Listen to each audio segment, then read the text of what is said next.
Hello बच्चों, कल हमने बीए फाइनल में लोक प्रशासन कला है या विज्ञान है इसके बारे में पढ़ा था। तो आज हम पढ़ेंगे लोक प्रशासन को विज्ञान न मानने के कारण, क्योंकि विचारकों ने कल अलग अलग बात कही थी। कोई कह रहा कि विज्ञान है और कोई कह रहा कि कला है, कोई कह रहा था दोनों है। तो निष्कर्ष निकाला था कि दोनों थोड़ी दोनों विज्ञान और कला की बात ले सकते हैं, लेकिन लोक प्रशासन को विज्ञान न मानने के कारण आज पढ़ेंगे कि वो फैक्ट कह रहे हैं, जो वैज्ञानिक है, वो विचारक है, वो कह रहे हैं कि लोक प्रशासन को विज्ञान न मानने के कारण, यानी क्यों नहीं माना जाता है, इसके बारे में आज हम पढ़ेंगे। तो शुरुआत करते हैं लोक प्रशासन को विज्ञान न मानने के कारण में थोड़ा सा परिचय। एक विज्ञान किसी विषय से संबंधित उस ज्ञान राशि को कहते हैं जो विधिवत पर्यवेक्षण, अनुभव और अध्ययन के आधार पर प्राप्त की गई हो और उसके तथ्य परस्पर संबंध, क्रमबद्ध तथा वर्गीकरण किए गए हो। अर्थात विज्ञान में कार्य कारण का संबंध, भविष्यवाणी करने की सामर्थ्य और तथ्यों के बारे में सर्वमान्यता होनी चाहिए। इस अर्थ में प्राकृतिक विज्ञानों की विज्ञान की श्रेणी में आते हैं। लोक प्रशासन तो क्या, समाज विज्ञान का भी कोई विषय इस अर्थ में विज्ञान की श्रेणी में नहीं देखा जा सकता है। इस प्रकार से ये बात कही है। अब ये थोड़ा सा परिचय दिया, अब हम पढ़ेंगे लोक प्रशासन को विज्ञान की या विज्ञान न मानने के कारण। तो पहला पॉइंट है निश्चितता का अभाव। यानी कोई भी बात विज्ञान में तो हर बात निश्चित की जाती है कि हाँ ये होके ही रहेगा, ये आविष्कार किया तो ये होके रहे, ये प्रयोग किया तो ऐसा होके ही रहेगा। लेकिन लोक प्रशासन में निश्चितता नहीं बता सकते, इसलिए ये खंडन कर रहे हैं कि लोक प्रशासन विज्ञान नहीं है। तो निश्चितता का अभाव में पढ़ेंगे। लोक प्रशासन को विज्ञान न मानने का पहला कारण है इसमें निश्चितता अथवा पूर्णता का अभाव है। अन्य सामाजिक विज्ञानों के समान लोक प्रशासन को निश्चितता की कसौटी पर नहीं कसा जा सकता।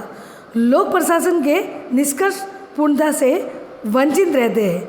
इनके विपरीत प्राकृतिक विज्ञानों के नियमों में निश्चितता रहती है। उदाहरण के लिए भौतिक शास्त्र का एक नियम है जिसे गुरुत्वाकर्षण का सिद्धांत कहते हैं। गुरुत्वाकर्षण का सिद्धांत कहते हैं। इसके अनुसार यदि कोई वस्तु ऊपर फेंकी जाए तो एक निश्चित सीमा के भीतर आने पर पृथ्वी अपनी शक्ति से उसे अपनी ओर खींच लेती है। इस प्रकार रसायन शास्त्र का भी एक नियम है कि हाइड्रोजन और ऑक्सीजन को क्रमशः 2 और 1 के अनुपात में मिलाने से पानी बनता है। ये नियम और भौतिक विज्ञान के अन्य सभी नियम अटल, अपरिवर्तनशील और अकाट्य हैं। इसको काटा नहीं जा सकता है। उनके विषय में कोई दो मत नहीं हो सकते। वे मूलभूत सत्य होते हैं। वे हर काल और हर स्थान में लागू होते हैं। परंतु क्या इस प्रकार के निश्चित नियम लोक प्रशासन में पाए जाते हैं? लोक प्रशासन द्वारा प्रतिपादित नियम स्थान और काल के अनुसार बदलते रहते हैं। इसका कारण यह है कि सामाजिक विज्ञानों को मनुष्य से व्यवहार करना पड़ता है, जबकि प्राकृतिक विज्ञान जड़ पदार्थों से संबंधित होते हैं। जड़ पदार्थों के गुण सदा एक से रहते हैं। इसके विपरीत मनुष्य के व्यवहारों में अत्यधिक विभिन्नता पाई जाती है। फलतः सामाजिक विज्ञानों में निश्चितता नियम नहीं बनाए जा सकते हैं। तो ये निश्चितता की बात बताई कि विज्ञान में सारी निश्चित बात होती है और वो होके ही रहता है, पहले से भविष्यवाणी की जाती है। लेकिन लोक प्रशासन में ऐसी भविष्यवाणी कोई नहीं की जा सकती और निश्चितता नहीं पाई जा सकती। इसलिए लोक प्रशासन विज्ञान नहीं है। दूसरा पॉइंट है सार्वजनिक नियमों या सिद्धांतों का अभाव, यानी सार्वभौमिक नियमों और सिद्धांतों का अभाव। सार्वभौमिक यानी सभी के लिए जो नियम सिद्धांत है उनका अभाव रहता है किसमें? लोक प्रशासन में। जैसे लोक प्रशासन के क्षेत्र में सर्वसम्मत सिद्धांतों का अभाव है। हेनरी, फेयोल, उर्विक, टेलर, विलोबी, ये सब अन्य लेखक जो लोक प्रशासन के हैं, लेखकों ने समय समय पर सर्वसम्मत सिद्धांतों की रचना करने की चेष्टा की है, परंतु उनमें से कोई भी किसी दूसरे के द्वारा प्रतिपादित सिद्धांतों को स्वीकार करने को तैयार नहीं हुआ। प्रत्येक लेखक उन्हीं सिद्धांतों को अपने निराले ढंग से प्रतिपादित करता है। कुछ वर्ष पहले संयुक्त राज्य अमेरिका में राजनीति विज्ञानविदों के एक सम्मेलन में प्रत्येक सदस्य को प्रशासन के एक सिद्धांत का वर्णन करने के लिए आमंत्रित किया गया। कहा जाता है कि उनमें से कोई भी एक भी ऐसा सिद्धांत का उल्लेख नहीं कर सका जिसको अन्य सभी सदस्य स्वीकार कर लेते। साथ ही जैसा कि वाइट ने संकेत किया है कि लोक प्रशासन के प्रत्येक सिद्धांत में के विपक्ष में उतना ही मान्य दूसरा सिद्धांत प्रस्तुत किया जा सकता है। उदाहरण के तौर पे वाइट ने एकल निर्देशन के सिद्धांत का उल्लेख किया था। उसके अनुसार प्रशासन के अंतर्गत कोई भी कर्मचारी एक से अधिक अधिकारी के नियंत्रण में नहीं होना चाहिए, परंतु व्यवहार में हमें ये देखने को मिलता है कि अनेक कर्मचारी ऐसे हैं जो एक साथ ही अनेक प्रशासनिक या प्रशासकीय एवं प्राविधिक अधिकारियों से आदेश ग्रहण कर सकते हैं। तो कहने का मतलब सार्वभौमिक नियमों का अभाव। विज्ञान में तो जो लिखित होता है वो नियम बनते ही और वो बन के ही रहेंगे, और बने तो उसका मानना ही पड़ेगा और वो फैक्ट होके ही रहेगा कि ये नियम है। अगर ऐसा नहीं किया तो विज्ञान में ये बातें आगे नहीं आएगी। लेकिन लोक प्रशासन में ऐसा नहीं है।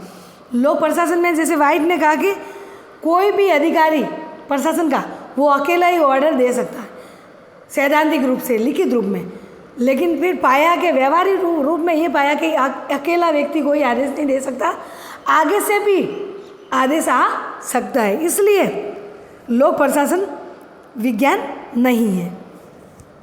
तीसरा पॉइंट है पर्यवेक्षण तथा तथ्य परीक्षण का अभाव। विज्ञान में पर्यवेक्षण तथा प्रयोग का हम सहारा लेते हैं, जैसे लोक प्रशासन में संभव नहीं है। विज्ञान की भांति लोक प्रशासन के पास कोई ऐसी प्रयोगशाला नहीं है जहां पूर्व अर्जित तथ्यों की सत्यता स्थापित की जा सके। लोक प्रशासन का संबंध चेतन मनुष्यों और उसके मानवीय व्यवहारों से है। मनुष्यों में अपनी स्वतंत्रता, इच्छा, उद्देश्य, प्रयोजन होते हैं। अतः मनुष्य से संबंध रखने वाले लोक प्रशासन के विभिन्न तथ्यों को मानव समाज से पृथक करके प्रयोगशाला में उस विधि से नापा और परखा नहीं जा सकता, और न उन पर वैसे ही परीक्षण करके उनमें संबंध में बनाए गए नियमों की सच्चाई की जांच की जा सकती। जैसे जांच और परीक्षण रसायन शास्त्र और भौतिक शास्त्र आदि विधानों के नियम की जाती है। यानी पर्यवेक्षण यानी भौतिक शास्त्र और रसायन शास्त्र में परीक्षण और परीक्षण किया जाता है कि किसमें क्या मिलाया और क्या हो सकता है, इससे ये हो सकता है, इससे ये किया तो ये हो सकता है। लेकिन लोक प्रशासन में ऐसा कुछ नहीं है। लोगों की अंतरात्मा मापी नहीं जाती कि लोग बाहर दिखते कैसे और अंदर कैसे है, उनका गुस्सा मापा नहीं जा सकता है। तो ये कुछ बातें ऐसे कि उनका पर्यवेक्षण नहीं किया जा सकता, उनकी जांच नहीं की जा सकती है, इसलिए लोक प्रशासन विज्ञान नहीं है। चौथा है आदर्शात्मक। विज्ञान में नैतिक मूल्यों तथा आदर्शों का कोई स्थान नहीं है। जबकि लोक प्रशासन के सिद्धांत निरंतर प्रशासकीय क्रिया की तथ्यपरक एवं आदर्शमूलक धारणाओं अर्थात क्या है तथा क्या होना चाहिए के बीच झूलते रहते हैं। प्राकृतिक विज्ञान अनिवार्य रूप से तथ्यपरक होते हैं तथा उनमें दृष्टिकोण की निरपेक्षता संभव होती है। प्रशासन जैसे विषय मूलक आदर्शमूलक होते हैं। प्रशासन का कोई ना कोई प्रयोजन या लक्ष्य होता है। प्रशासन के लिए नहीं होता, अपितु वह लोकहित की सिद्धि के लिए होता है। प्रशासन के समक्ष निश्चित लक्ष्य की स्थापना की जाती है जिसमें नैतिकता का पुट पाया जाता है। इस प्रकार से लोक प्रशासन को विज्ञान इसलिए नहीं माना जा सकता क्योंकि इसमें आदर्शात्मक अथवा भावनात्मक रहती है तथा नैतिकता का पुट रहती है। क्योंकि विज्ञान में नैतिकता और भावना से अलग है, वो भावना को नहीं देखती, वो फैक्ट बातों को देखती है। लेकिन लोक प्रशासन में क्या होता है कि वो लोगों की भावना, क्योंकि लोक प्रशासन किस लिए ये अधिकारी बने के लोगों की सेवा के लिए, लोगों के कल्याणकारी कार्य करने के लिए, तो वो लोगों की भावनाओं को देखकर कार्य करेंगे, उनको क्या पसंद है उस हिसाब से लोक प्रशासन अधिकारी कार्य करेंगे। लेकिन विज्ञान में ऐसा बिल्कुल नहीं है, उसको आदर्श और भावना कहीं नहीं, उनको तो फैक्ट जो थ्योरी और वास्तविक यथार्थ हो तो वो बात कही जाएगी विज्ञान में। इसलिए लोक प्रशासन को विज्ञान नहीं माना जा सकता। लास्ट है पूर्व कथनीयता का अभाव। लोक प्रशासन को विज्ञान न मानने का एक कारण यह है कि इसमें भविष्यवाणी नहीं की जा सकती। पूर्व कथनीय यानी पहले से नहीं कहा जा सकता।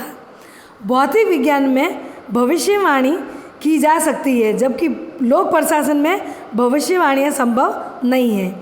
इसका कारण यह है कि लोक प्रशासन मनुष्य की प्रशासकीय समस्याओं का अध्ययन करता है। मानव स्वभाव में मुक्त इच्छाओं, पसंदों, प्रयोजनों तथा मूल्यों आदि अनेक तत्वों का समावेश होता है। अतः यह संभव नहीं है कि प्रशासन के तथ्यों को अलग करके उससे निश्चिततापूर्वक मापा और वर्गीकरण किया जा सकता है।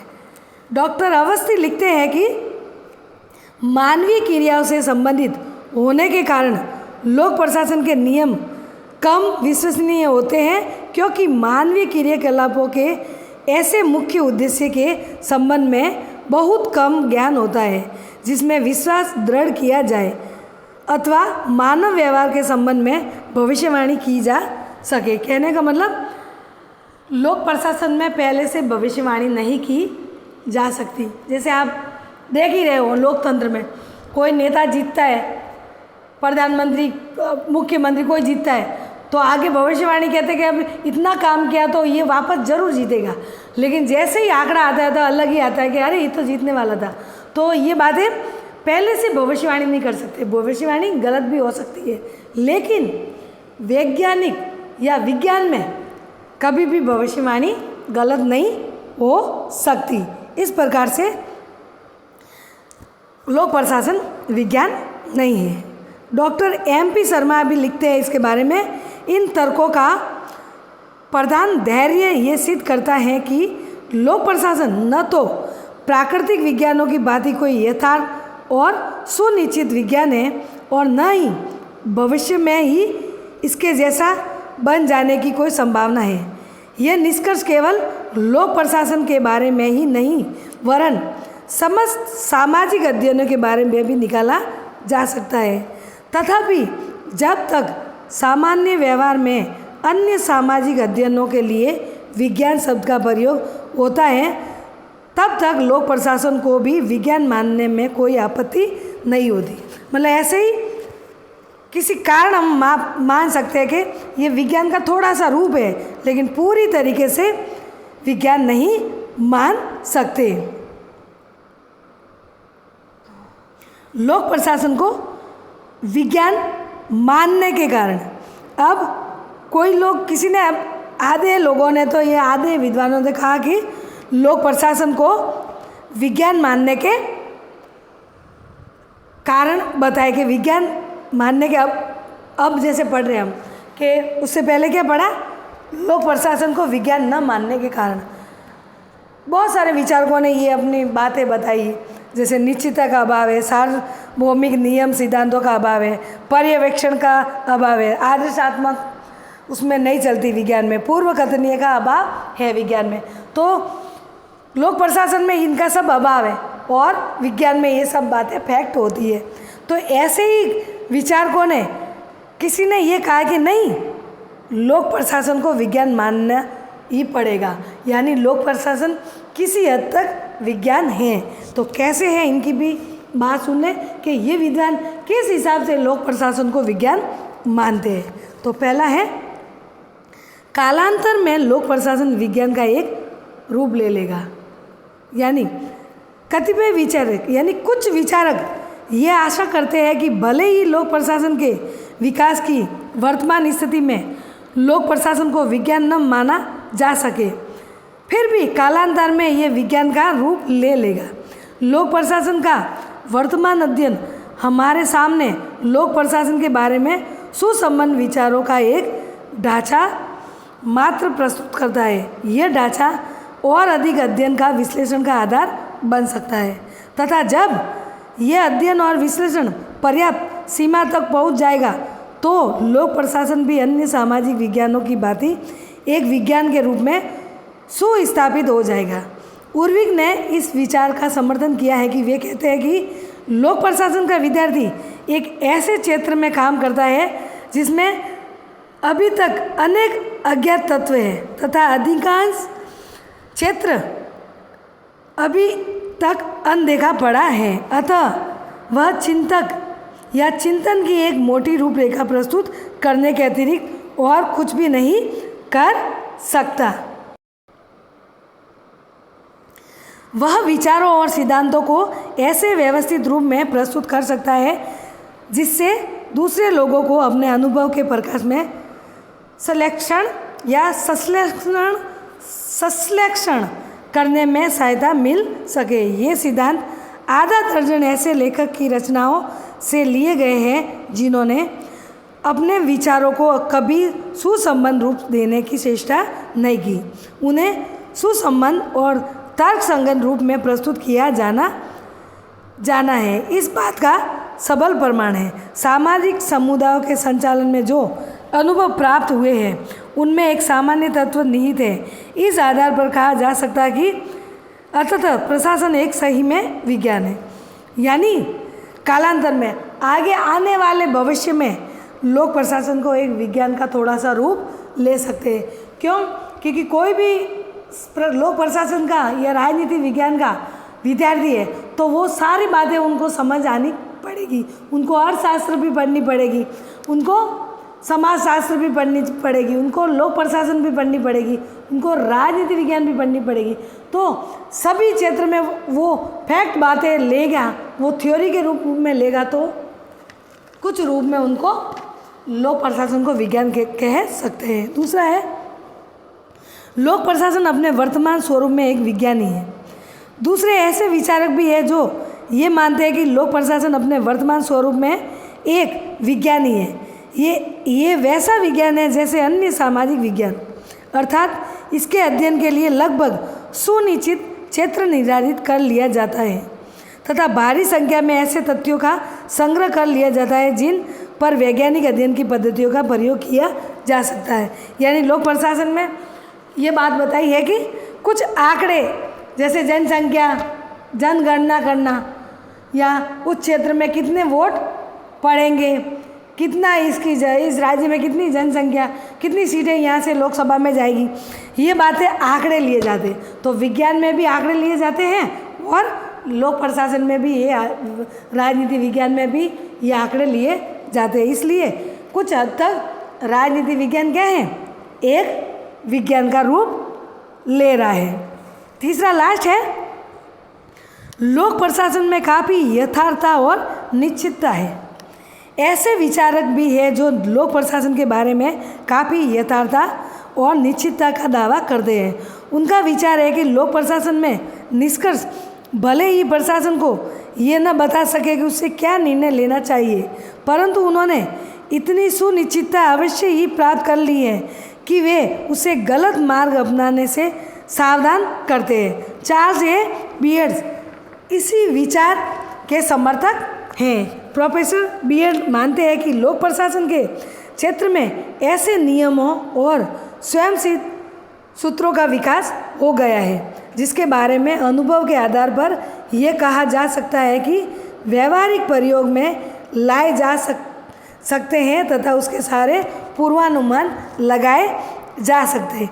यानी कुछ बातें लोक प्रशासन में निश्चित और यथार्थता की बात कर सकते हैं, क्योंकि लोक प्रशासन में जो कार्य है वो कार्यों को देखकर ही कार्य किया जा सकता है कि इसमें क्या समस्या है, तो समस्या को देखकर ही कार्य किया जा सकता है। इसलिए लोक प्रशासन एक विज्ञान का रूप हो सकता है।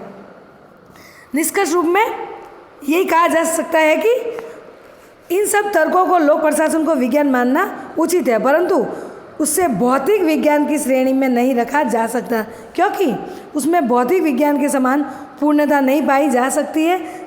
चार्ल्स ए बियर्ड ने प्रशासन की वैज्ञानिकता का प्रतिपादन करते हुए कहा है कि यदि विज्ञान से तात्पर्य ऐसे विचार प्रक्रिया से है जिसके अंतर्गत प्रत्येक विशिष्टता की कोई गणितीय प्रक्रिया निहित की जा सके और सभी विशिष्टताओं और प्रक्रियाओं को अवकलन समीकरण के रूप में समुचित ढंग से दर्शाया जा सकते हैं, तब तो प्रशासनिक विज्ञान नहीं है। इस अर्थ में केवल खगोल भौतिक को ही विज्ञान की संज्ञा दी जा सकती है।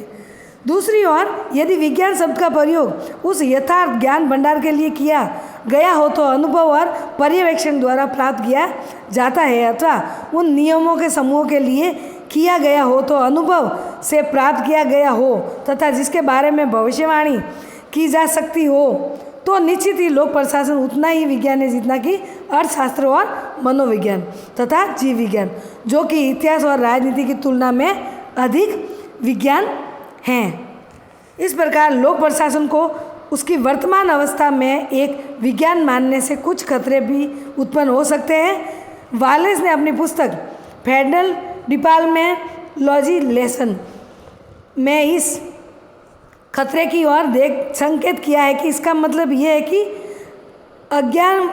अज्ञानवश लोग उसके मोटे निष्कर्ष को सिद्ध और निश्चित सिद्धांत मान सकते हैं, जबकि वास्तव में वे प्राकल्पना है अथवा कल्पना मात्र है। इससे यह खतरा निहित है कि उस स्थिति में लोक प्रशासन के भीतर अपरिपक्व अवस्था में ही एक प्रकार की कठोरता आ जाएगी, जिससे जिज्ञा का मार्ग अवरुद्ध हो जाएगा और प्रगति रुक जाएगी। तो विचारकों ने वापस यही कहा है कि पूरी तरीके से, कुल मिलाकर यही कहा है कि पूरी तरीके से उनको विज्ञान नहीं कह सकते, एक विज्ञान का रूप ले सकते हैं, तथ्य आंकड़े ले उस समय, लेकिन पूरा विज्ञान नहीं मान सकते हैं। ठीक है बच्चों, बाय।